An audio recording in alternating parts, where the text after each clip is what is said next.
Okay, what is up guys? So in this video, dadaanan lang natin slightly ang TikTok Shop Seller Center.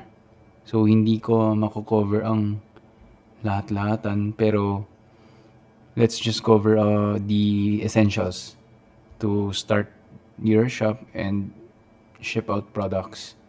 So kung bebenta rin kayo sa Lazada or Shopee, you can notice right from the top na magkamukha siya sa Lazada. So right here, we have the homepage. So right now it's 99. I have one pending order. Tapos, if we look at the tab here, diretso tayo sa manage orders. Kapag nakatanggap kayo ng order, as you can see, lalabas siya dito sa manage orders natin. I have one manage order, one to ship order, to ship out.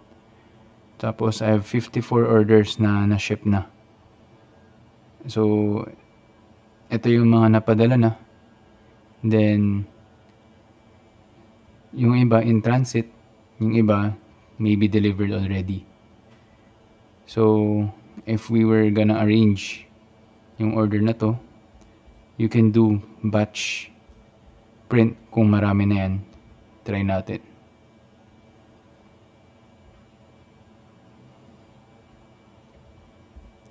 Ayan, click lang natin siya. Right now, we have JNT Express and Ninja Van. Pero never ako gumamit ng Ninja Van. It's always been JNT Express. Because we also sell on Lazada and Shopee. And convenient na, lagi na namin ginagamit si JNT. So sabay na siyang pinipick up kasi. So we always use JNT Express. Pero it's your choice naman kung you want Ninja Van, kung lagi na sila pumipick up sa inyo. Then pwede kang pumili if pick up or drop off. You just click, then arrange. Sorry, nasa ata ako, generate documents. Sa arrange shipping lang muna tayo. So I just click select package. Then gusto ko pick up JNT Express. Then I accept. So any sensitive information will be blurred out. I-blur out ko siya. So kunwari marami yan. Isang beses mo na siya click to select your orders. Tapos after arranging your orders, you go to batch print naman. Right here. Sa batch print, ganun din siya. Same sa Shopee or Lazada. Click mo lang siya. Tapos you can generate your airway bill here and packing list.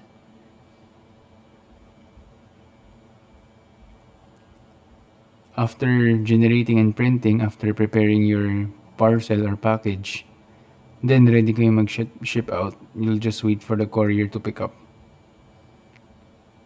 So that's how you fulfill your orders on TikTok. So if you move to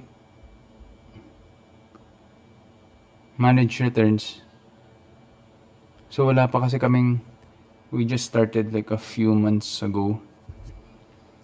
Hindi pa namin siya like full blown nagfo-focus dito, kaya wala pa masyadong orders, pero wala pa kaming manage return. So I'll update on you guys on that, kung ano yung process sa pag-return and refunds natin.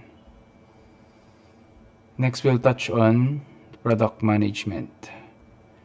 So we have around 400 plus products. As you can see, hindi pa namin ina-upload lahat. So it's still a work in progress. So kung pagpasok nyo sa managed products, Ganun din, almost the same with Lazada and Shopee. So kung may Lazada or Shopee shop na kayo, mabilis na lang 'to, wala ng issue. So as for the product name, for the sake of this example, we'll just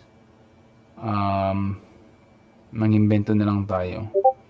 So let's say we are, like in our case, we sell, let's say, X printer,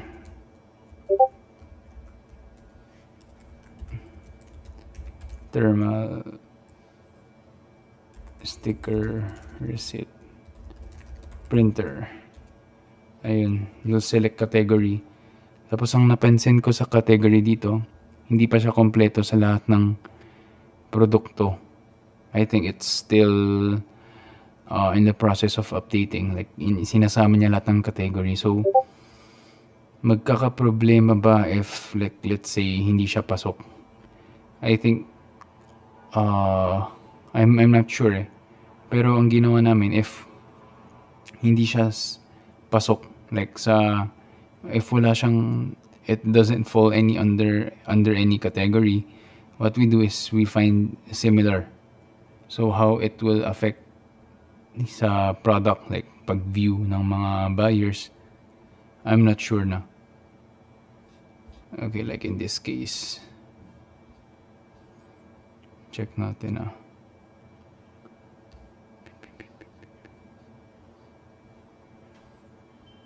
computers and office equipments.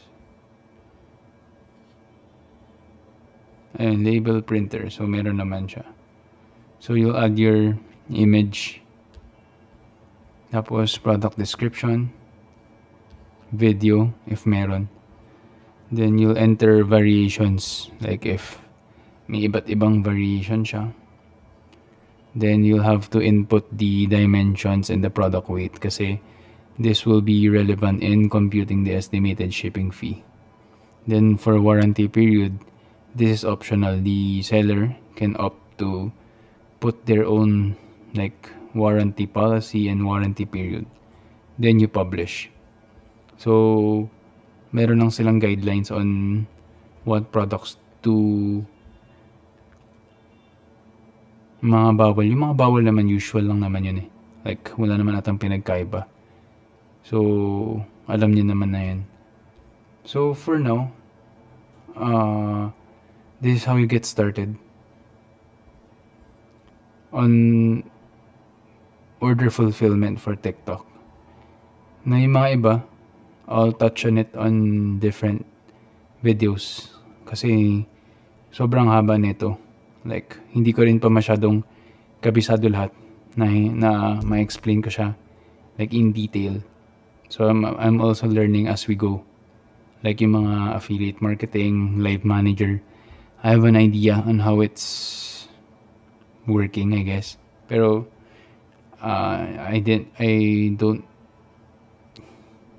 hindi ko pa siya like master ba, like yung ins and outs. Ayun, hope you guys enjoyed this video. Abangan nyo na lang if may additional tutorials tayo on TikTok Shop Seller Center. Thank you for watching.